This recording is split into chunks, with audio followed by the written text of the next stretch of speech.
For the purposes of this library, it doesn't actually matter how never is defined. The whole point is that it's not something that we have access to, right? It's not a message, and it's not our message, and it's not unbound. It's something else, and that's enough to get the characteristics we want.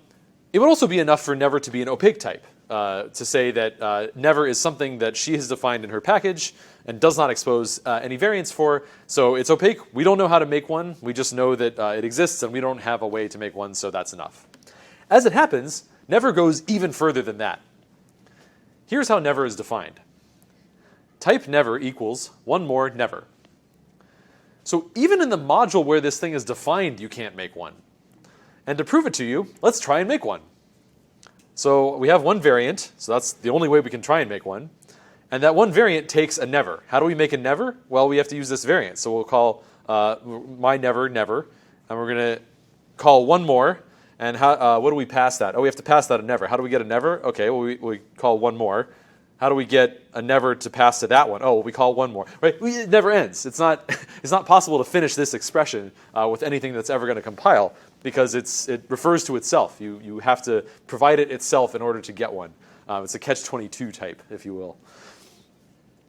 So this is essentially a type that is self-documenting that, by the way, the entire purpose of this type is to prevent anyone from ever making one. And essentially, this is the use case for never, is for use cases like Tessa's, where what you want to say is not so much, please provide me one of these, but rather, please provide me with something that still has an unbound type variable. Now, you can't do this by asking for an unbound type variable, because if you ask for an unbound type variable, what that says is, give me anything. I will accept absolutely anything you want. What this says is, give me something that is still unbound. That's the only thing I will accept. So essentially, by doing this, she has ruled out any possible thing that you could give this argument to paragraph other than these two things.